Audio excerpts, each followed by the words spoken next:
Welcome to the Arrowhead Addict podcast. This isn't Wacky Wednesday. This is Funky Friday. Thanks for hanging with us during some holiday rescheduling. I'm Adam Best, here as always with Sterling Holmes and producer Hunter behind the scenes. What's going on, man? Dude, I ripped my ankles up today. I played basketball with some college kids because I think I still have some game left. I also have never worn Jordans before, and I go, this will be a good idea. No way this goes wrong. Strapping some bricks to my feet. Yeah, my feet are hurting, but I'm glad I'm here. Going to talk some Chiefs and some Broncos with you. Man, we used to wear giant basketball shoes back in the days. I'm old enough to have worn Reebok pumps. And those weren't bricks. Those were cinder blocks. The Shacknosis. I had a pair of those bad boys. The Shacknosis. Those were horrible. Well, we have a special show for you, but before that, Sterling has a word for our sponsor. What's not horrible is Casey Beer Co. Casey Beer Co. is the best beer you are going to have. I actually had some last night, went to a bar, got me some Winterbach. I tried 3 different beers, some other companies, but Casey Beer Co.'s Winterbach really shined and stood out.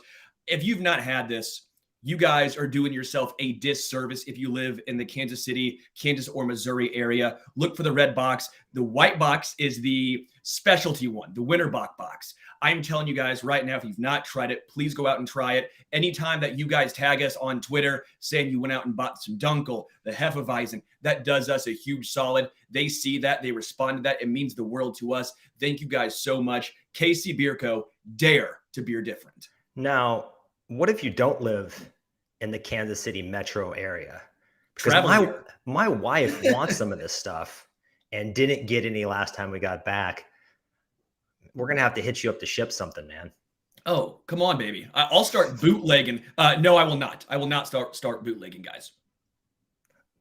Al Capone over here. Well, we have as I said, something special for you today. We have a guest, a Denver Broncos expert that has been doing this for a long time, who has been nice enough to give us his time and come on the show. Sayre Bedinger from Predominantly Orange and the Locked On Broncos podcast. What's going on, Sayre? Thank you for being here. Hey, thanks for having me. I love to talk about Jordans. I got a pair sitting right behind me. There's a reason they're sitting on display behind me. Let's just say I feel your pain there. So I love it and excited to talk with you guys. More fashionable than helpful on the court. Yeah. Exactly. Well, we're going to get to the big game, but I've got some questions about some of the drama happening in Denver. Before we do that, the first thing we want to know, and Sterling and I have talked about this ad nauseum, and we're wondering, what is the justification for hiring Nathaniel Hackett in the first place? Do you think it was just Aaron Rodgers bait gone wrong? Because they had something like 10 qualified candidates for a pretty lucrative job, and they chose him. So what was the rationalization there on that hire? Well, I think you're right. I think Aaron Rodgers did have something to do with it. I mean, as much as the Broncos may say otherwise, you kind of get the vibe that they felt maybe for the better part of a year, because remember the 2021 NFL draft, that was the big rumor that dropped right before the draft started that night, way back when. So that rumor had been circulating for a while, and it didn't seem like Aaron Rodgers was doing anything to make anybody think differently. He kind of made it seem through his other channels that he wanted to be a Bronco, and ultimately that didn't happen, right? So I think there's a potential that was part of the pitch, but I also think getting another quarterback has always been part of George Payton's plan. I don't think he had plan A and that's it. Remember, John always said there is no plan B once upon a time, infamously, with Peyton Manning. Well, I think there was a plan B this whole time, and I think we've seen that kind of come into place. Now, Nathaniel Hackett, stylistically, just in terms of his demeanor, the way that he interacts with players, polar opposite of Vic Fangio. So you want to go have somebody that could come in and change the locker room, right? Well, Nathaniel Hackett can do that with or without Aaron Rodgers. The only problem is that you get into the situation where if things start going poorly, as they did, you have a guy who's, I hate to say it this way because I think Hackett is truly a good guy, but a lot of people say it's kind of like a camp counselor type of vibe, right? Where he's just a really, really nice guy that you look up to, you can be friends with, you can talk about your family, you can talk about your personal life. But when it comes to football, it just didn't work out for him in the Denver Broncos. So I think the justification was, hey, maybe you can bring Aaron Rodgers to the Mile High City. And even if not, we can get you another QB. Let's see what the offense that you've been running where Rodgers is back-to-back MVP, right? Let's see that offense with another QB that we can get in here. Unfortunately, I think one of the biggest things that derailed Hackett in Denver, I know he wanted to bring Adam Stenovich, who ended up getting promoted to OC in Green Bay. He wanted to bring him with him to Denver. That didn't happen. It started a snowball effect where you let go of Mike Munchak, the Hall of Fame offensive lineman, who was a great offensive line coach. You replace him with a first-time guy. I just think that, man, it was all sorts of different things that for the reason that it didn't work out. But the justification, I mean, you can't help but love Hackett when you hear him talk. He's such a positive, upbeat guy. At the same time, bringing that Green Bay offense to Denver with a guy who's been a top 10 quarterback his whole career, basically, right? Russell Wilson. It seems on paper like it should have worked out. Unfortunately, as we've seen, it's way worse than anybody's worst case scenario. Are you shocked that he got canned so quick? Do you feel like he should have had more time, or is this somewhat of a scapegoat situation? Season's gone down. The drubbing to the Rams, who the Rams have had more issues than any team in the NFL, injuries, everything else. Was that more of a, we had to do something, heads have to roll if you get beat by the Rams that bad? Yeah, and that was something that the new CEO, Greg Penner, who's part of the Walton Penner ownership group, like him and George Payton both brought that up multiple times in their press conference after firing Hackett. They talk about the fact that that Rams game was just kind of like a tipping point, right? It was really an example of how overmatched Nathaniel Hackett was as a head coach. Because, like you said, the Rams have had all kinds of issues, but you got Sean McVay on the sideline coaching against Nathaniel Hackett, and his old assistant is Euro Evero on the defensive side. And to be that overmatched when Baker Mayfield hasn't been running that offense very long. So you expect going in, is Euro Evero, he's got to know the basic concepts that Sean McVay is going to run. He's got to know that Baker Mayfield is only going to be able to execute the basic concepts. And yet here they are, just absolutely dominating, scoring every single possession and dominating defensively, creating turnovers. So it was an exhibit A of Nathaniel Hackett being overmatched as a head coach. There were rumors kind of swirling around the London game mid-season against the Jacksonville Jaguars that, hey, you lose that game in London. At that point, people were saying maybe he doesn't even get back on the team plane. Well, they won that game and it bought him some extra time. I think it's pretty unprecedented to fire a guy in season, but the NFL has that new rule, right, where you can start the process of getting interviews going and getting coaches lined up or getting interviews lined up with 2 weeks remaining. So I think the Broncos kind of taking advantage of that a little bit, getting it out there to their candidates, prospective candidates that they have an opening and they're going to be aggressive. Speaking of heads will roll, GM George Patton, he is the guy that's responsible for both Nathaniel Hackett, who had never called plays before, and despite, as you say, being an affable, likable coach, not exactly the most commanding leader of men. And he also brought in Russell Wilson. I believe that happened before Greg Penner and that ownership group purchased the team. I think they were involved with the extension, correct? But they were not involved in the trade. So if there's one person that's responsible for all of this mess, it is the general manager. Why does he still have a job? It's a great question, and I think that it's something that we're going to kind of see as the head coaching hiring process goes along. How safe is George Payton? Right now, it feels like he's very safe, and I think these two moves, you kind of look at them independently, right? If you're the Broncos ownership group, and I think even as Broncos fans looking at this in a level-headed way, you look at the Nathaniel Hackett hire as a swing to potentially get Aaron Rodgers, and you bring in the complete wrong guy to lead your football team. I think that's borderline a fireable offense in itself. The Russell Wilson move, regardless of how bad things are gone, and I know that I don't speak for all of Broncos country when I say this, but to me, the trade for Russell Wilson was like taking a hack on a 3-0 count, right? Just you got the go ahead from your third base coach to like, hey, take a big swing for the fences. And if worst case scenario, you got 3-1 count, right? Or you pop. I mean, the worst thing that could happen to you in that case is that you swing and miss or something like that. Or obviously you could get out in baseball. It's not a perfect analogy, but you guys get what I'm saying. Like, you have the green light to go ahead and take that hack. And I think that what the Broncos allowed George Paton to do at the time is exactly what the team wanted him to do, right? Everybody in Broncos country clamoring for a quarterback, clamoring for a big, bold move at the position. You're not in a place in the 2022 NFL draft to really make anything happen, nor did anybody really love this quarterback class. Obviously, we've seen already, like, Malik Willis already getting benched for Josh Dobbs. So, like, it wasn't a good QB class. You traded for Russell Wilson after missing out on Aaron Rodgers. I think everybody would have agreed at the time, or most everybody would have agreed at the time, this is a good move and this is good process. This is a pretty decent trade in terms of you're giving up 2 1s and 2 2s and a few players that you may miss in the short term, but in the long term, you got a top 10 QB, right? So I appreciate the process from George Paton. I certainly don't hold him in any sort of negative light for the Russell Wilson trade. The extension before the season, I can resonate with the fans that are upset by that, because look, you paid a guy that has never played for your team before, and you put the weight of the world on his shoulders. And he, frankly, put the weight of the world on his shoulders by coming in. We had the let's ride thing. We had all this stuff about Russ. He's going to be the guy. He's going to be, remember, the Broncos were just a quarterback away, right? And we all believe that, because that's the roster's been strong. Vic Fangio had built a pretty disciplined group out there on the field, regardless of how well liked he and his staff were off the field. So I don't hold the Russell Wilson trade against George Paton. I think the process is good. I think the Nathaniel Hackett hire, that's a huge miss. And that's why George Paton is not leading the head coaching search, in my opinion.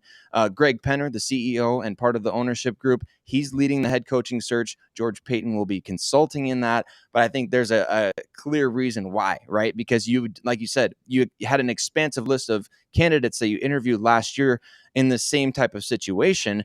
But you didn't interview Mike McDaniel. You didn't interview Brian Daboll. You didn't interview a number of the best guys. Kevin O'Connell was a finalist. Matter of fact, the Broncos have one of his good buddies in the front office who played college ball with him. So you just look at all these situations and you're like, you didn't go with maybe your gut. You maybe went with the guy that you thought could bring you Rodgers, and that's come back to burn you.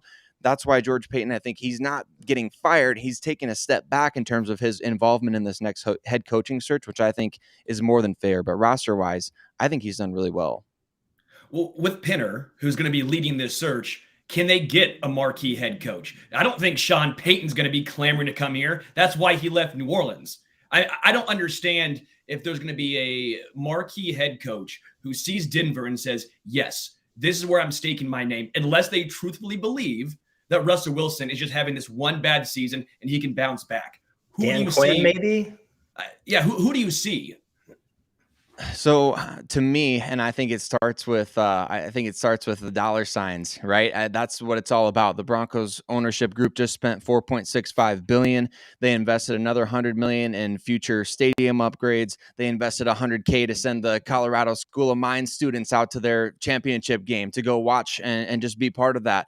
So they're willing to spend a bunch of money. They signed off on the Russell Wilson deal, $124 million, fully guaranteed, $161 million in the next few years if he's on the roster in a couple years, obviously. So I think here's the sell to a potential head coach. Number one, the Denver job is 1 out of 32 in the NFL, in the world. There's only 32 of these jobs in the world. That's one sell. Number two, and you guys know this, I think we can say this for at least these two fan bases in the AFC West, and maybe the Raiders included as well. But I think the Broncos have one of the best fan bases in the NFL. Not necessarily fair weather, but especially when everything's going well. That's a tough place for anybody to go in and play, and historically has been. I think that you're going to have an ownership group that's willing to be aggressive, give you every resource possible. And look, these head coach candidates that are coming in, whether it's the big names like a Jim Harbaugh or Sean Payton or what have you, they're not coming into a great situation in terms of, you want to take over the Colts and take a quarterback in the top 10. Great. Everybody's well in advance of looking forward to that 2024 class with Caleb Williams and Drake May as being way better. So are you going to kind of say, okay, this season we could start building with a CJ Stroud, or we could start building with a Will Levis or Anthony Richardson or whomever, or we could trade for a Derek Carr or something like that. These are the options on the table, right? For as far as a head coach and a quarterback being tied together. So I But don't, wouldn't the expectations be less in Indy, for example? The AFC South is abysmal. You win 8 games, you yeah, might make the playoffs. AFC West, you yeah, got to play against Patrick twice a year. You got to play against right. Justin Herbert and the Chargers, a talented but always underperforming team twice a year. The Raiders look horrendous. They might be for a while now, especially if Derek Carr is going to be sent elsewhere. I just have a tough time seeing any head coach who is highly sought after saying that's the job, because there might be a decent amount of head coach openings this offseason.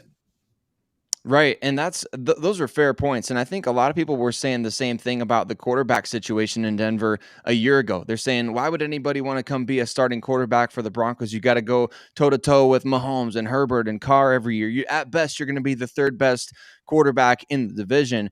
And then Russell Wilson, who had a no trade clause, signed off on the deal. Now, obviously, we've seen things have not gone well on the field, but I think the principle of the matter is you got one of the most desirable guys on the market to sign off on a trade when he could have chosen to go anywhere else, really. So I think that's something to me that for head coaches, I think these guys are competitive. I don't think necessarily coaching against a Mahomes is going to make anybody not want to coach in the AFC West, although as we've seen, like with Tom Brady going to the Bucs, like that's a favorable football situation. So maybe you do see some of these head coaches look elsewhere for more favorable situation. And so I don't know. There's lots of connections that the Broncos have to people like Harbaugh, from the people that they have in the front office that have ties to Stanford, things like that. I'm not saying the Broncos are going to hire Harbaugh, but I think that there's significant voices in that ownership group, and like Peyton Manning has a big voice in Denver still.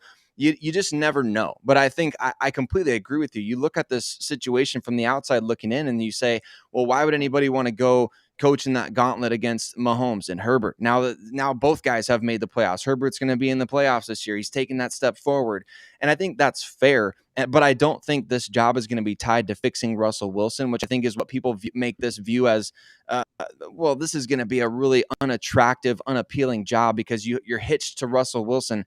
I don't think that's going to be the case, to be honest with you. I think the ownership group and the search committee here is going to let these coach candidates know, hey, if you can fix Russ, great. If not, you have 2024 and beyond to build this thing your way. But we're financially strapped to Russ right now. Come in, work with Russ for a year. If Russ rebounds, you look like an absolute, beast of a head coach. If not, this was the plan all along. And everybody's already said Russ is cooked. Russ is done.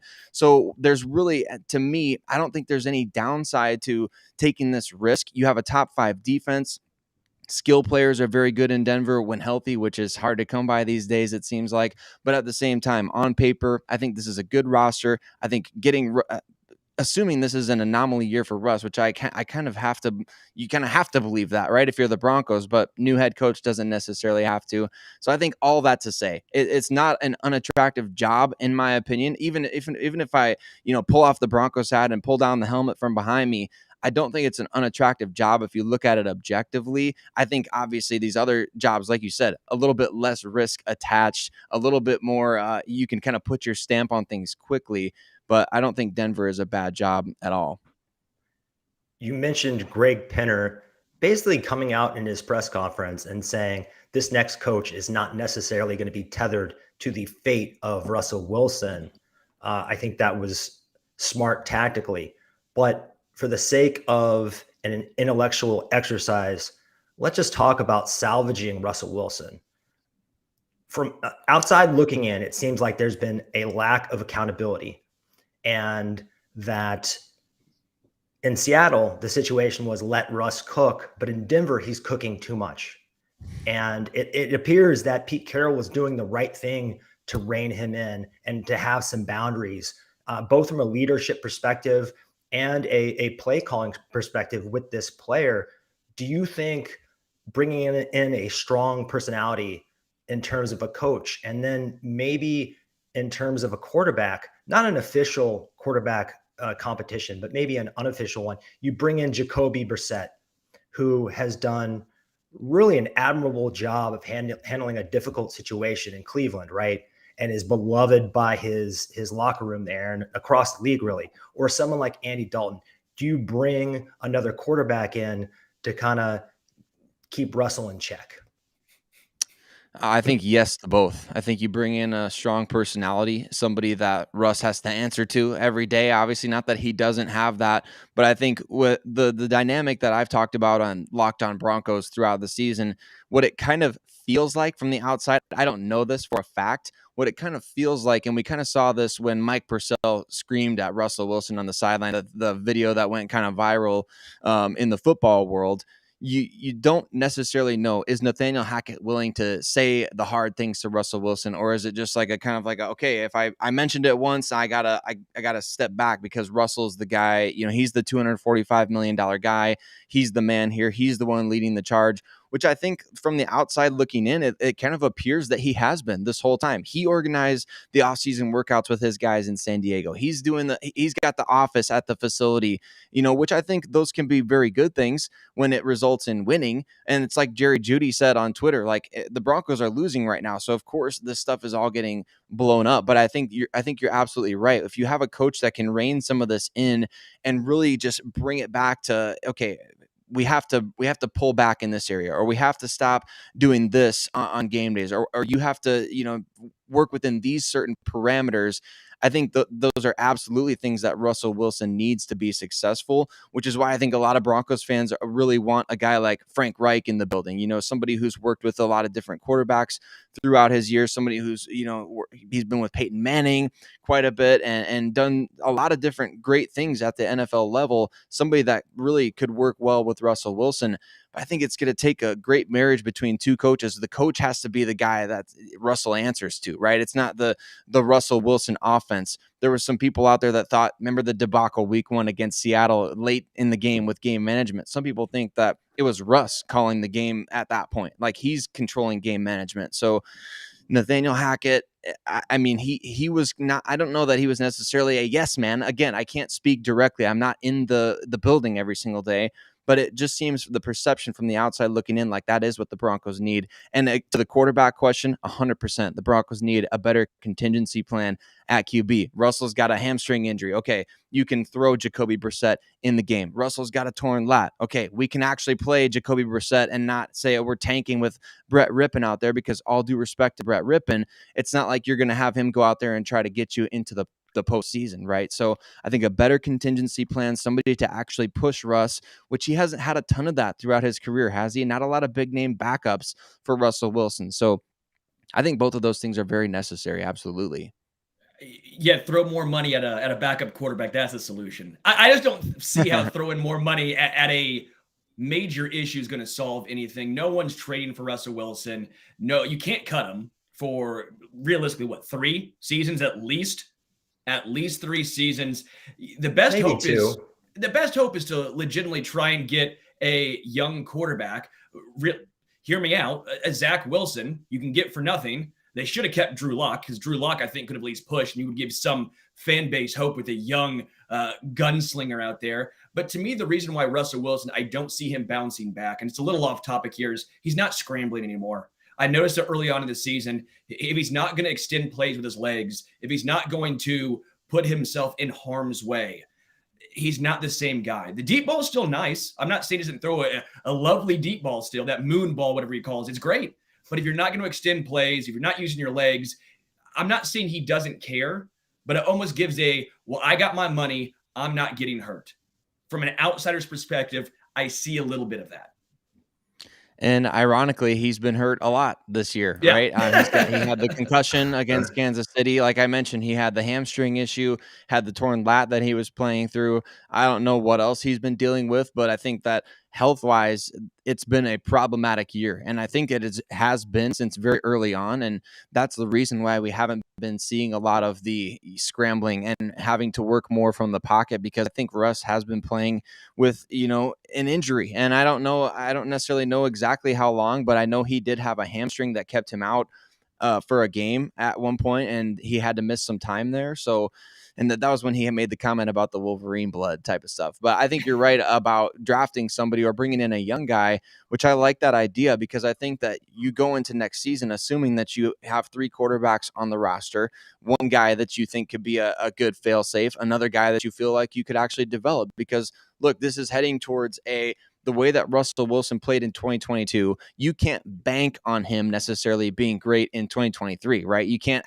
actively go out there and build around, hey, Russell's going to be fine. It's no big deal, right? It was just one bad season. No, you could believe that it was an anomaly or an outlier, but you also have to go out and make a contingency plan. So whether that's an upside guy, like you mentioned, a Zach Wilson, Sam Darnold is a free agent. Actually, there's quite a few intriguing free agents that you might be able to get on a budget friendly, deal. There's a number of quarterbacks in this draft that could be worth taking a flyer on in the middle rounds or the late rounds, just to say, hey, we want to develop you. The Broncos have a guy, Jarrett Guarantano, that they signed to a 2-year deal to bring him back for next offseason to see what he can do. So I think there's different contingencies that you could put in place to have some upside there in case Russell does falter again. Obviously, you're hoping and banking on him not, repeating this kind of a performance or staying fully healthy. But absolutely, he's not been extending plays. People in Broncos country have been clamoring all year for Russ to run more. Russ needs to get outside of the pocket. Where's the play action boot? We haven't seen any of that. We haven't seen the Broncos really establish any sort of running game at all. So all of that to say, I think you're absolutely right. Final question for you. We actually have a game this weekend. So how do you expect the Broncos to perform this Sunday? Sometimes after a coach gets fired, the troops rally, and sometimes the team collapses. Which version do you think we'll see Sunday? I'm very, very interested to find out. You don't get more thrown into the fire than this, do you? Go to Kansas City for your first No. game as an interim head coach with a banged up roster. I think it's going to be fascinating to see. The Broncos have mostly played in 1-score games all year. It's been a couple of blowouts, with the Rams game being one of them. And so I think that I don't know what to expect. I have no idea. I have no idea how they're going to respond. Jerry Rosburg at the podium seems like a really smart guy, obviously a veteran coach. So I think definitely it's going to be a competitive output from the Broncos. Like even we saw the last time these two teams played, you get down 27-0, you climb back into the game.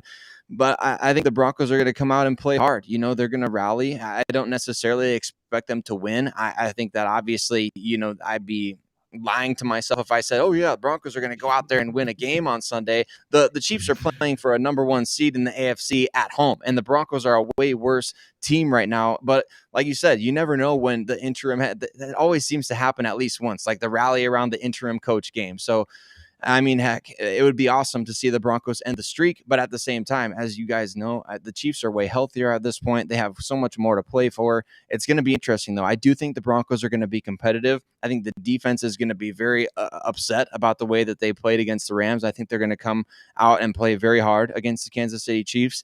We'll see. What Russell Wilson does really makes all the difference in this game, I think, for the Broncos' output. We did see Jeff Saturday. That led Colts team beat the Raiders. The only issue for Denver, they're not playing the Raiders. This is the Kansas City Chiefs who came off their best defensive performance all season against Seattle. For your sake, I hope it's a game where they come out energized, enthusiastic, and play hard. I just can't see it. Maybe I'm blinded by being a Chiefs guy here, but they're not playing for anything. I don't think they believe that this interim head coach is going to be the head coach next year. A lot of these guys, they're not trying to get hurt before they either go into free agency. They've enough on tape at this point, right? Some of those guys in Houston, those guys are literally playing for jobs. The Denver defense, most of those guys, they're playing either in Denver or another team next year. I just don't see anything that Denver's playing for. I hope for your sake they come out and give us a game. I don't see it with the Chiefs' ability against Seattle to get pressure with 4. Denver's O-line's not ideal. We'll see. We'll see. It'll be fun as always. Yeah, it will be. Thank you so much for joining us, Sayre. We really appreciate it. You can find him at Sayre Bettinger on Twitter and his work at our sister site, Predominantly Orange. Good luck, and we will see you guys at Arrowhead, I guess. Thank you, guys. Cheers. Now Cheers. we can talk more about the Chiefs. Thank you guys for sticking with us. Thank you guys for talking and being respectful in the chat. I appreciate that, guys. That was fun, though, getting a nice in-depth look at one of the most, if not the most dysfunctional franchises in the NFL. Sarah did a great job there. It was great having him on. But now let's get into the Chiefs. What do you say, Adam? Yes. Before we do, though, guys, please do us a favor and hit like on this video and subscribe to the channel. If you're digging what we're doing, that would really be helpful to us. Let's get into Hot Take Kingdom. Let's Hot do it, Take baby. Kingdom. Adam's going to give us something that's a hot take. Either I join him or I say nay. You guys in the comments will have a poll. You can vote there. Adam, what do you have this week? This is a fun one. The Chiefs should trade for star left tackle Laramie Tunsil this offseason. Welcome to Hot Take Kingdom. Tunsil is PFF's top-rated pass blocker on the season among all offensive linemen, every single one of them. His grade is 91.8, the highest grade by almost 2 points. Just one thing to look at, but that's significant. He's been an elite pass blocker for really almost since 2016 when he came into the league, kind of under dubious circumstances, let's just say. But he's been pretty much a model citizen since then. And he's having arguably his best season. He's only allowed 12 pressures and 1 sack. And that's despite not having great surrounding talent. As you pointed out a few moments ago with the Houston Texans, probably the least talent-rich roster in the entire league. There's definitely an argument for that, right? He's still only 28. That's, for some positions, that's not young. If he's a running back, that's old. For a tackle, that is relatively young. And you think about that, you project what that could look like. He could be Patrick Mahomes' blind side protector for the next 5 years. That would be a pretty sweet arrangement. Tunsil has said, this is why this is all newsworthy. He said he wants to reset the market and become the highest paid tackle. And unlike Orlando Brown Jr., his play has warranted that conversation. He only has 1 year and $23 million left on his deal. And I think the Texans starting this rebuild and picking up the pieces after Bill O'Brien, after the Deshaun Watson mess that they had to clean up, and really they have to be accountable for, but they're going to want to acquire draft capital and invest in very young players. And I don't think by the time they turn this ship around, Laramie Tunsil will still be in his prime. The Chiefs also have some extra picks to get this done. And in my opinion, why spend $20 million franchising Orlando Brown Jr. again when you can spend a little bit more and get the best pass blocker in football? Especially next year, you can probably get that cap hit lower than what Orlando Brown would cost with some, funny money math. Joe Tooney is an elite pass blocker, and I think dropping in Tunsil next to him and Creed Humphrey, that's just really exciting. It would give the Chiefs the league's best line and could be reminiscent of the Willie Roaf, Will Shields, Brian Waters, those lines that just dominated the league, and Priest Holmes and Larry Johnson. I think they still have wide open running lanes to this date. And I want you guys to picture this. Imagine the Chiefs, the draft is in Kansas City. Imagine them introducing Laramie Tunsil as Patrick Mahomes' blindside protector, as the new left tackle. What kind of a splash would that be on draft night in Kansas City? I think it would definitely be more exciting than any late first round pick, in my opinion. That's really the case. It's pretty short and sweet. I've been a big fan of his for a long time. And I think people hear that name and they think of the gas mask, but he's a badass. He's a tremendous tackle. He's been durable. He's been dominant. He's not as good of a run blocker, I will admit that, but that doesn't really matter in this system. So Sterling, I'm going to let you take the floor. I've rambled for long enough. Are you coming in the castle or are you staying outside? Dude, I could not jump into the castle quicker. This is yes, 100% yes. If you're going to have to pay a left tackle elite money anyways, let's say Orlando Brown Jr. wants $20 million a season, and that's probably assuming that's going to be the low end for Orlando Brown Jr. Yep. The highest paid, if you're going to reset the market, Trent Williams gets little over 23 million per year. Let's just say 24. 4 million per year for an elite left tackle, the best pass blocker at left tackle in the NFL, not run blocker, like you mentioned. Trent Williams probably holds claim to that one. Oh, yeah. But in this offense, what do you need? A pass protector. I don't give a shit about how great you are at run blocking. What the Chiefs need to protect Patrick, the $500 million investment, is pass blocking. Laramie Tunsil, please come to Kansas City. I don't know what you'd have to give up to acquire him as far as to make sure you can get him, not let him hit free agency, all of that. I don't care. You get Laramie Tunsil. You can find a way to make it work. I prefer Laramie Tunsil. Like if this is the decision where it's Laramie Tunsil in the long run compared to Tyreek Hill, give me the left tackle. Mahomes can make Juju Smith-Schuster a great wide receiver 2 look like a wide receiver 1. Juju Smith-Schuster can make wide receiver 3s and 4s look like wide receiver 2s. The offense is humming. The only question mark is, can he stay upright? Laramie Tunsil keeps Mahomes upright. And as you've seen in the draft, you can find great receivers in the second round, in the third round. The Steelers have been making a living off of doing this for a long, long time now. They're not drafting first-round receivers, and they're producing all pros on the regular, or at least above-average receivers. So I think that he'd probably cost, what do you think, first and a third? Maybe. I don't know if you just send Orlando Brown Jr. there as well. I don't know if that even gives you any value because you have to pay Orlando Brown Jr., right? So that's obviously an issue there. I don't care how it happens. Make it happen. You're not drafting Laramie Tunsil at 32. Yeah, that's the Chiefs winning the Super Bowl. That's what I'm going to say. So you're not getting a Laramie Tunsil in the back end of the draft. He is so incredibly talented at his age. That's almost your prime for left tackles. If you look at the best left tackles in the NFL, Trent Williams, 34. David Bakhtiari, he's obviously getting older. He's 31. Ronnie Staley at 28. Jake Matthews is 30. He's not one of the best. Cam Robinson for the Jaguars is really solid, 27. Going down. Andrew Thomas, the young kid from New York. Yeah. He's the young guy. He's one of the outliers there.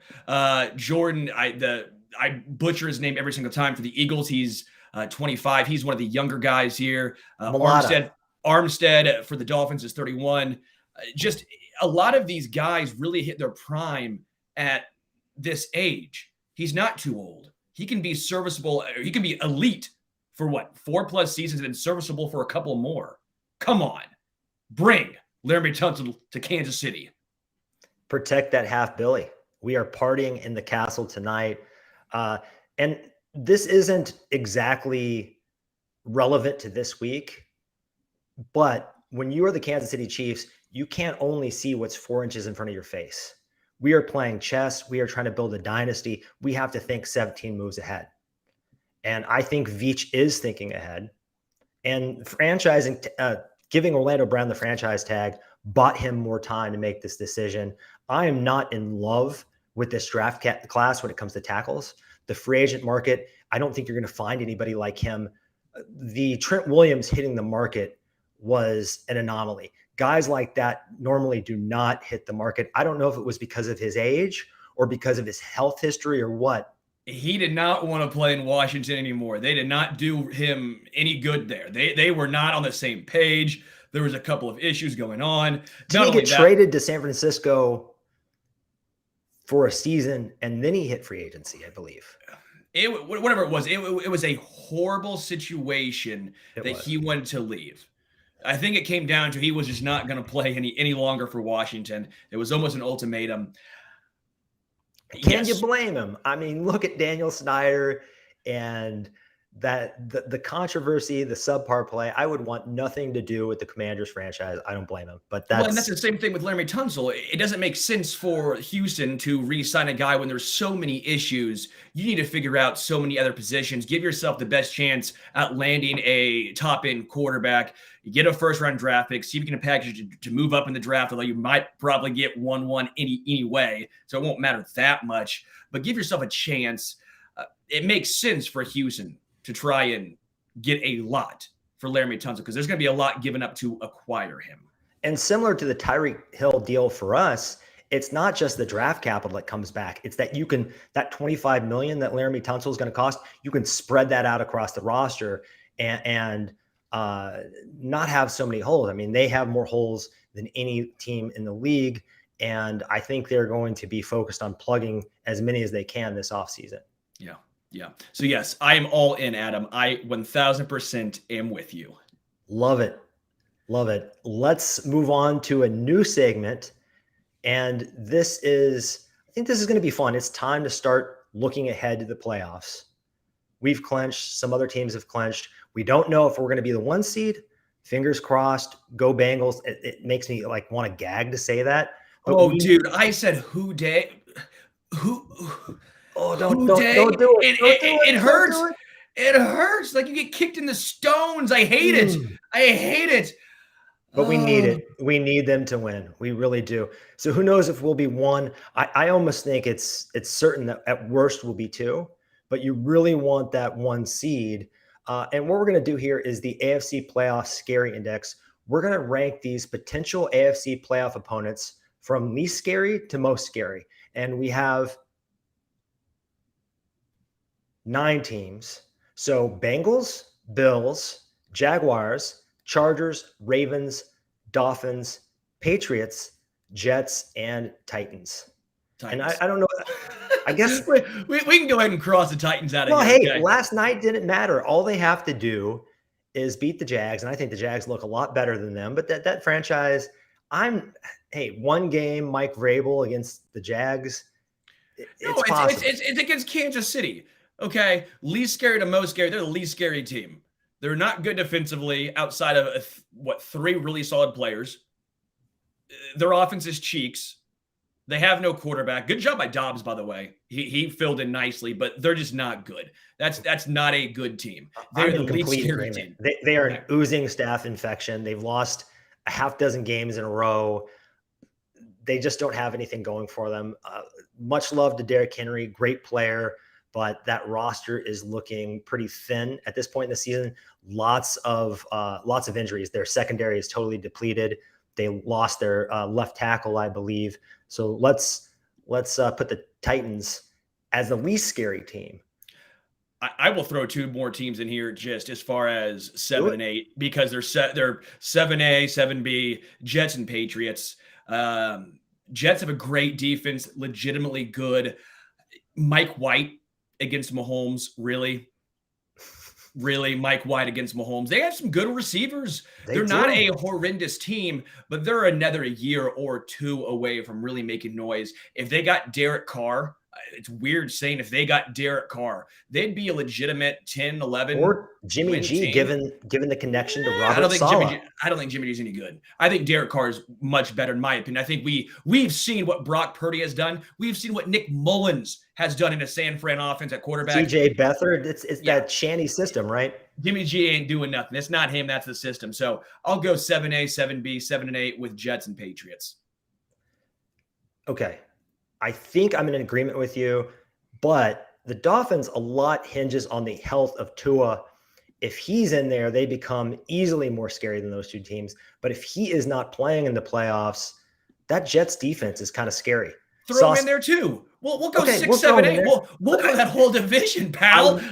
I want to talk about the Jets defense because Quinnen Williams is a monster in the middle at defensive tackle. Sauce Gardner looks like he might be the next great lockdown corner in the NFL, maybe following in that line of Revis and Ramsey and those type of guys. I think he is that level of a player. So that is a very, very good defense on all levels and coached by a great defensive mind. The problem with the Jets is to beat the Kansas City Chiefs, I think you need to be capable of putting up 30.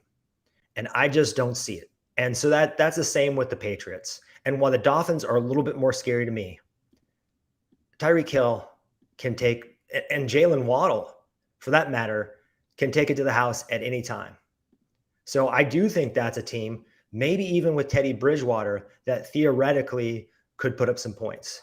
So I'm going to have the Dolphins as the next least scary.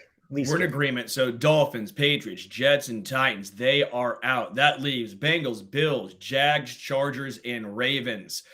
It's got to be the Ravens, right? With what's going on with Lamar? It has to be the Ravens. There's no wide receivers on that team either way. Mark Andrews is a talented player, but that team is dysfunctional. DeMarcus Robinson slander. Let's not do that to our guy. Yeah, I'll go with the Ravens next in that list. Least scary. Go backwards on that DeMarcus Robinson slander. So we both have the Ravens at 5. I will say this, though. Lamar Jackson is a scary dude, and they have a great coach. So they're not a fun team to play, but they have matched up very poorly with the Chiefs over the years. So I don't fear them. Yeah. So that leaves Bengals, Bills, Jags, Chargers. Jags. Oh, man. You're drinking that Trevor Lawrence Kool-Aid, huh? I'll go Jags.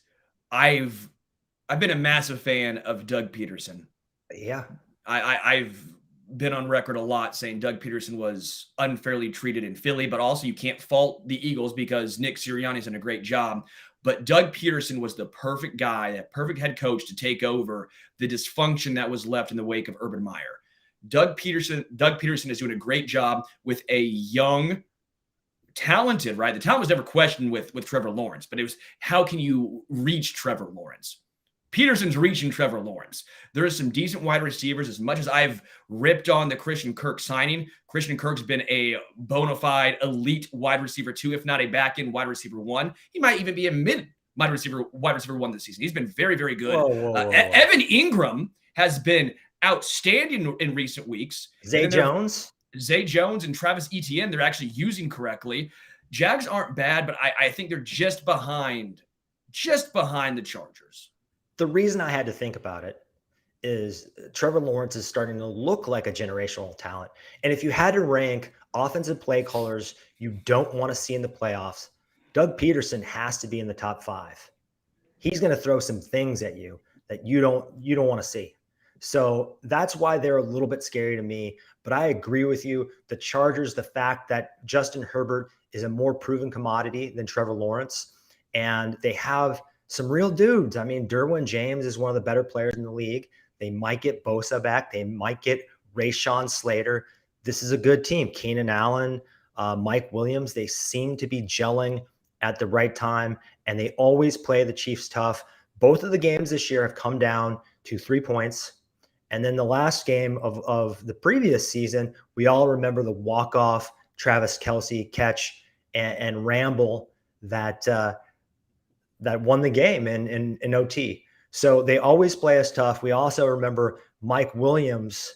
Why does Mike Williams turn into Calvin Johnson, Randy Moss every time against Kansas City and any other team? He's just like, yeah, I'm a wide receiver too. Against the Chiefs, he is an all-timer. It makes zero sense. You don't know if he's going to go off for 150 yards or catch one ball and go in the blue medical tent, right? He is not the most durable guy, but he is a Chiefs killer to be sure. I don't want to see those guys. My preference would be have the Chargers play the Bills and the Bengals in the first round. Like let's have these other quarterbacks, these other like great franchise quarterbacks cannibalize each other. And hopefully the Chiefs only have to play Burrow or only have to play Allen, only have to see one of those guys in the AFC Championship. That would be preferable to me.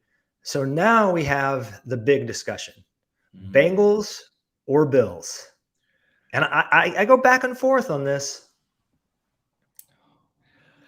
I'm going to put the Bills at 2, and here's why. Josh Allen, to me, still looks banged up. That elbow injury, he's not played the same since then. They're also not great running the football, although I will say that's how they beat Kansas City when they played earlier this year. They got Devin Singletary going. They were able to get yards early and on first and second down. But I don't think that continues. Without Von Miller, that pass rush is not the same. And I will also point out Tre'Davious White, him being back from injury, you would think would be a massive boost to the secondary. Tre'Davious White does not look the same. Nope. He doesn't. He still looks like he's recovering. And of course he's going to. The Bills are 2. There's just They're banged up at some key positions, quarterback, edge rusher, and corner. That's enough to put them at 2 for me. Angry Drunken German says, without Vaughn, the Bills don't scare me. They still scare me. They still scare me. But you make a good point. Von Miller was the difference. He basically single-handedly delivered that first win during the first matchup in October to the Bills. It was a very close game, and I thought he was the difference. And if they still had him, they would be one. But unfortunately, they gambled on a 33-year-old off-injured edge, and they threw a lot of money at him. They went all in, and it kind of backfired. And it didn't backfire. I think it was the right move at the time. I think because we have the hindsight, we have the ability to look back and say, well, if Von Miller's going to get injured, yes, he's older, but Von Miller had been coming off a great season with the Rams. I don't think it was a bad decision because the Bills did want to go all in. That's what you do when you go all in. You sign these veteran players, even if they're a little older. It just didn't work out. Injuries are a little finicky. He wasn't necessarily, I would say, an injury-prone guy. But I do want to point out that the Chiefs have taken the long view. And when you see Chandler Jones for the Raiders getting hurt and Von Miller getting hurt and J.C. Jackson and Lael Collins, the older, he's about 30, the right tackle for the Bengals, you have to applaud Veach for saying, we are thinking 10-year window, not 2-year window. Let these other teams go all in. And then what happens if Von Miller's never the same again? The Bills might slam their own Super Bowl window shut on themselves. So they could get out after 3 years. They have 2 more years left. They might be able to get out sooner than that. It was like a 5 or 6 year contract, but there was a lot of funny money. Funny money at the end. It was more of a 3-year deal from what I recall when I originally looked at that contract. Because of the elbow and because of the way the Bengals play us, Josh Allen leads the league in turnover-worthy plays. I just think something is a little bit off about that guy this year. It's the elbow. And yeah, it probably is the elbow. Chaotic Josh is kind of coming back. I don't know if you can blame his sort of erratic decision-making all on the elbow. Maybe some of that is Brian Dable going to New York, who has been excellent there as their new head coach. So I think the Bengals are just a steadier team. I like their defense almost as much, but offense is more important. And I really like the way Joe Burrow plays. I just don't see him shooting himself in the foot. And I can see Josh Allen shooting himself in the foot. Yeah, that's the difference. That's been the key. You're right. And that's a very good point to make. Josh Allen can occasionally make those backbreakers. Joe Burrow typically has not. The wide receiving core of Cincinnati is much, much tougher. Their offensive line has been improved. I don't think it's necessarily been as good as they would have hoped on the revamp, right? But it's been better, especially as the season's gone on. Trey Hendrickson, good for him playing through, was a broken hand. What a psycho. But I do think that slows him down a little bit. I will point out Kansas City looking pretty damn healthy heading into the playoffs. Knock on wood. McCole Hardman just came out. He is not ready. And, of course, I did that. My dog's barking because that's on me because I'm an idiot. I'm a buffoon. Yeah, I'm sorry, Bailey. That was me. I'm the idiot. My bad. Yeah, that's on me. But McCole Hardman's going to potentially miss the rest of the season. We don't know. He has to be back on the roster by a certain date, and Andy Reid came out and said that he's not ready. So that's something to monitor, at least for Kansas City. That Kadarius Toney pickup is looking crucial. Yeah, and also I will say this. Cincinnati's beat Kansas City 3 times. I am a fan of how many times can that go on before just flipping in the coin? Because these are 2 very evenly matched teams. They are. I know that Cincinnati Bengals have had the Chiefs' numbers. I'll give you that. But 4 times in just over a year, I have a little trouble believing that. Mahomes, I don't think would let that happen. We obviously didn't think it was going to happen 3 times in a row, and it did. But I do think there's a little something to that eventually you can't have everything go your way. Cincinnati's had a lot of things go their way in these matchups. I agree with you. And I think Lou Anarumo, the defensive coordinator for the Bengals, has thrown some stuff at Patrick Mahomes that has sort of caught him and Andy Reid off guard. The more you play, especially in a short time frame, the less you're able to do that. I think the Chiefs played pretty well last time. They played pretty well almost every time. I mean, that first game during the regular season last year, they really had no business losing that one. I kind of blame that one on Spags personally, but that's another story altogether. So we're in agreement here. The This is Bengals are weird. yeah, that we're just agreeing a little too much today, but we think the Bengals are the scariest team.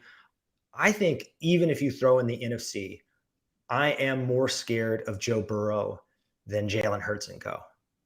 No, I would say a Oh, healthy really? Eagles team. Oh yeah, that the rest of that team is just absolutely elite. Darius Slay and Bradbury. That secondary's been great. Their offensive line is the best in the NFL. But Lane Johnson, Sure, that's huge loss, it is. but just roster construction and mobile quarterbacks at times have given Kansas City issues. Jalen Hurts' ability to move, that would give me the Eagles over the Bengals as far as which team is scarier. But you know what? The Chiefs are looking good. They're starting to click. If this defense continues the next 2 weeks, I know they're not playing great competition. I understand that. But if they click and we're not seeing a lot of missed tackles like we saw against Seattle, I'd be very, very enthused. Because that's what it's going to come down to is, can this defense hold up? Can they not give up the big plays? Can they not miss tackles? If that continues with this young group that should be gelling about now, maybe they had their freshman wall. Keep going. Keep going. Hey, Justin Reed said it. There are no more rookies on the roster. The young Bucks are coming into their own at the right time. Let's hope they can continue that trend. They looked great against Seattle, I thought, especially the secondary. Those rookies back there in the secondary, they can tackle their asses off. Let's get into KC stock market, pump or dump. I will give you this, Adam. This has become one of my favorite games. This is the brainchild of Adam Best. So you can thank Adam for pump or dump. The first one is the Chiefs should make CEH a healthy scratch for the playoff games, even if he is 100% healthy. Pump or dump for both you and the chat. Oh, shit. That's a really good question. Really good question. I wouldn't say healthy scratch, so I think I'm going to dump because I think he'd be the third back because they always have three backs healthy, right, on the active roster. So I don't think he gets snaps. I don't think he plays, but I think he would take over from Ronald Jones. It would be the McKinnon show, the Isaiah Pacheco show, and Clyde would just be there.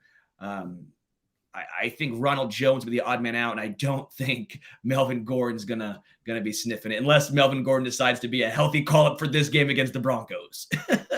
That would be wild.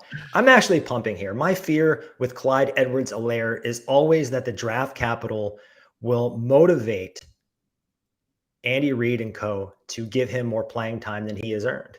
And we have a really good thing going with the 1-2 punch of Pacheco and McKinnon. I just don't want to mess that up. At times, Andy has been really determined to play three running backs. And I think just stick with those two guys. Of course, you want a third option available. At this point, I think Rojo is healthy. He's been getting some playing time. I just think stick with the current situation we have going. Yeah. I honestly don't think it matters that much because I think whoever the third guy isn't going to be playing much, if at all, come playoff time. I do think Clyde is still better and more versatile than Ronald Jones. Just my personal preference. I'm not a big fan of Clyde as far as I hate any running back drafted in the first round. I think it's a sunk cost. Take that out of the equation. He's better than Ronald Jones. A more complete back as well. Let's get into the next one. Sky Moore should be playing over Justin Watson, who is in a slump. Playbook mastery and experience be damned. Pump or dump? I'm pumping. This is a pet peeve of mine. And Andy Reid, I don't think I would trade him for any coach in the league, either working or not working right now. He is the perfect coach for this quarterback, this current league that is trending more pass happy every single year. But he has this annoying thing he does. And it's with rookie receivers, with young receivers. He wants them to have totally mastered the playbook. He wants them to know it frontwards, backwards, and know all three positions. And you look across the league and what's happened, the trend, one of the reasons why receivers are starting to pop earlier is because they're playing all this 7-7. They're getting more reps when they're young. And college now is a wide receiver factory, but also the NFL has evolved. They understand that DK Metcalf and Tyler Lockett aren't the exact same guy, so that you need to sort of tweak the playbook to be player specific. And especially with rookies, you kind of bring them along slowly. You give them what they excel at. You take what they don't do well off their plate. And Andy Reid just doesn't want to do that. And Justin Watson is out there. He was a drive killer against Seattle. If it wasn't for Justin Watson, I think the Chiefs might have scored 40 points. He had some very costly drops. And I just think, Sky Moore, the one play he had out there, he made my eyes pop. I think that guy that he shook is still looking for his jockstrap.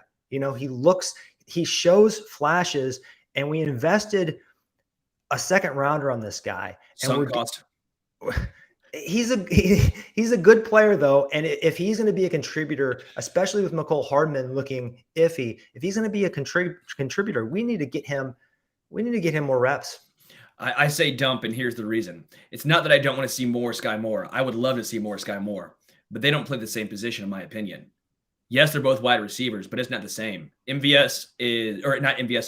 Sky Moore is more underneath routes. Watson is the deep guy. What's been noticeable is Watson's taking snaps away from MVS. If you look at the snap share, the snap counts from when Justin Watson started getting that uptick, it's not come necessarily at a loss to Sky Moore. It's been a case of MVS trending way, way down. I actually think MVS is a more talented player than Justin Watson. He's obviously more expensive. I wonder if any of this is if we can get by with Justin Watson, I wonder if we can get out of the MVS contract and have a cheaper option, the same deep threat guy. Justin Watson had a nice season up to this point. It seems like Mahomes trusts Justin Watson. I would like to see more Sky Moore, but I don't think it's necessarily Justin Watson that's taking snaps away from him. I don't understand why he got more snaps than MVS last week. MVS hasn't really blown us away, but I think he's given us what we've paid for as a field stretcher, as a compliment to Juju and McCole, and now these other guys. So, and he's not, he does drop the ball a lot, but I think he's not hurting us the way Justin Watson has been recently. I will also say, I know some people don't like MVS for the drop reasons as well. MVS, we knew what we were getting into. It's a roller coaster. I do think, though, that MVS has higher highs than Justin Watson. I think he has a higher upside. We've seen some catches from MVS that we haven't seen from hardly anyone else in the roster. He's a bigger bodied guy, very, very quick. I'm not thrilled with MVS, but this is who he is. If you expected more, I think some of that's on expectations.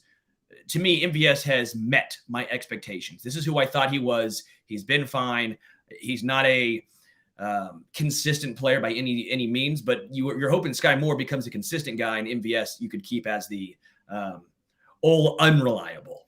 The last thing I'll say about MVS is that he's been tracked as one of the fastest players in the NFL on the field. And that deep threat is real. So even when he is not making an impact with catches, I still think he affects the gravity out there. The defense has to account for that deep speed. He's a field stretcher, and that is part of what we're paying for with him. Yeah. A couple questions I want to get to, because I feel like this is a fun one you just came up with here, Adam. General 51 says maybe Sky's watching Juju because that's going to be his role next season. Interesting. I do think they have a little similar role, similar running style. I think Sky Moore is a little smoother runner, but obviously Juju has the experience, knows what he's doing more.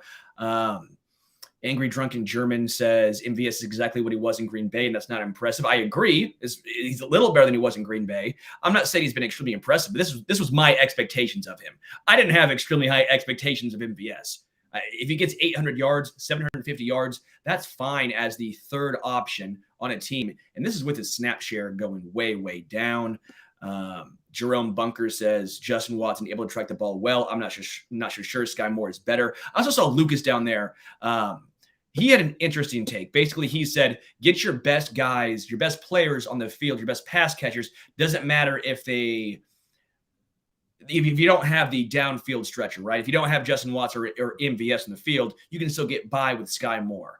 I think you can, but it just feels like that would get really congested over the middle. Would that take away from Juju? Would that take away from slow, Travis though. I'm not saying he's slow. I'm not saying he's slow. That never left my mouth there. No, I know. I'm just making the point that he can still be someone who occasionally stretches the field. Yeah. I think it might get a little congested in the middle if it was just Sky, Travis, Juju, personally. Personally. And again, we all love Sky Moore. I think he's going to be a stud. Disclaimer here. I think Sky Moore is going to have a bigger role next year. I think he might be a legitimate starter next year on this Chiefs team. I'm very thrilled with what he's done so far. I just think that his role is going to be more defined in the offseason, not the rest of this year. Let's get into the next pump or dump. Leo Chanel is peaking at the right time. It'll be an important playoff contributor. Pump or dump? Small pump. I like the way he's playing. It's encouraging to see. He's better than Darius Harris already. And it's good to know that we have a third linebacker who isn't Darius Harris or Ben Neiman. Especially rushing and blitzing, I think he's going to be a useful piece. But we have high hopes for him. And the fact that he's already improving as a rookie is an encouraging sign. But I just don't know how much damage a player of his caliber at this moment can do in a playoff game. Yeah, I will go with agreeing with you again here at the show, which seems like you and I have done a lot, which is weird for us. It weird. is. We're in the holiday spirit. Now, I do a slight pump too. I don't think he's going to play a lot, but I think he can be impactful in those limited snaps. The Chiefs don't employ a lot of three linebacker sets. They just don't. They always have three safeties or three corners pretty much in the field every single down. So that doesn't give Leo Chanel a lot of opportunity to make an impact. It's the Nick Bolton and Willie Gay Jr. show. If Leo can spell those guys and in some sort of, base package make an impact, that's fantastic. I just don't know how much opportunity he will get. So you and I agreeing, this is fun. There we go. And the last one is L'Jarius Sneed traveling with DK Metcalf was a success, and Steve Spagnuolo should deploy the same strategy if the Chiefs face prototypical alpha receivers like Jamar Chase or A.J. Brown in the playoffs. Pump or dump? This is a toughie. Yes. Oh, this is tough. So I got to talk myself into this one. Yes, I think it was a great success against DK Metcalf. Even the catches that Metcalf made for the most part were very much contested. Mm-hmm. I would love to see L'Jarius Sneed go up against, let's say, Jerry Jeudy this upcoming week. That's because the only wide receiver that's worth anything was DK Metcalf because Tyler Lockett was out, and Jerry Jeudy for the Broncos. I don't think it continues. With someone like the Bengals, Jamar Chase, Tyler Boyd, T. Higgins, that's three different guys, right? Trent McDuffie, you trust in certain situations, right? DK Metcalf is 6'4". That was the big body guy. How tall is Jamar Chase? He might be close. He's not close. I think L'Jarius Sneed was more so also on DK Metcalf for the physicality reason. But someone like A.J. Brown, who's a more physical receiver, you could see that. Okay. Yeah. And Trent McDuffie against Devontae Smith seems to make some sense based on the size as well. McDuffie looked good in the slot. He is a hell of a tackler. I was really impressed with the way he came up and tackled and kind of wrangled receivers or running backs. I thought he looked good in the slot, and he's a smaller guy. Our defense has more versatility. I'm actually going to pump here. I think what Spags was doing is he was giving it a little test drive. He said, well, I don't think Seattle can beat us in their current state, the way we're playing. And this is a safe time to give this a spin and see if L'Jarius Sneed is capable of hanging with a superstar receiver. We haven't really seen it before. Let's find out before we get in the playoffs. And you don't want to experiment in the playoffs. You want to use the regular season and preferably games against inferior talent as sort of your laboratory to experiment. So that's what I think he was doing. I think we will see a little bit more of it. I don't know that he'll shadow somebody for an entire game like he did with DK Metcalf. I agree. Some of that was DK Metcalf just towers over the rest of the roster, and Joshua Williams isn't ready to hang with DK Metcalf. Yeah, I agree. Let's get into the Analytics Addict, where we will take a look at some analytical viewpoints of the Kansas City Chiefs. Adam, what do you have? Going to shine a light at Chris Jones' Defensive Player of the Year award campaign. Just a really impressive year. I keep hearing the chatter online about trading Chris Jones. Please, for the love of God, do not do that. He is the best defensive player we've had since Derek Thomas. And on top of that, he's a game wrecker like Derek Thomas was. All defensive players, even the all pros. Derek Johnson was a fantastic player. You didn't really see him or Tamba Ali single-handedly destroy an opposing offense like Chris Jones has the ability to.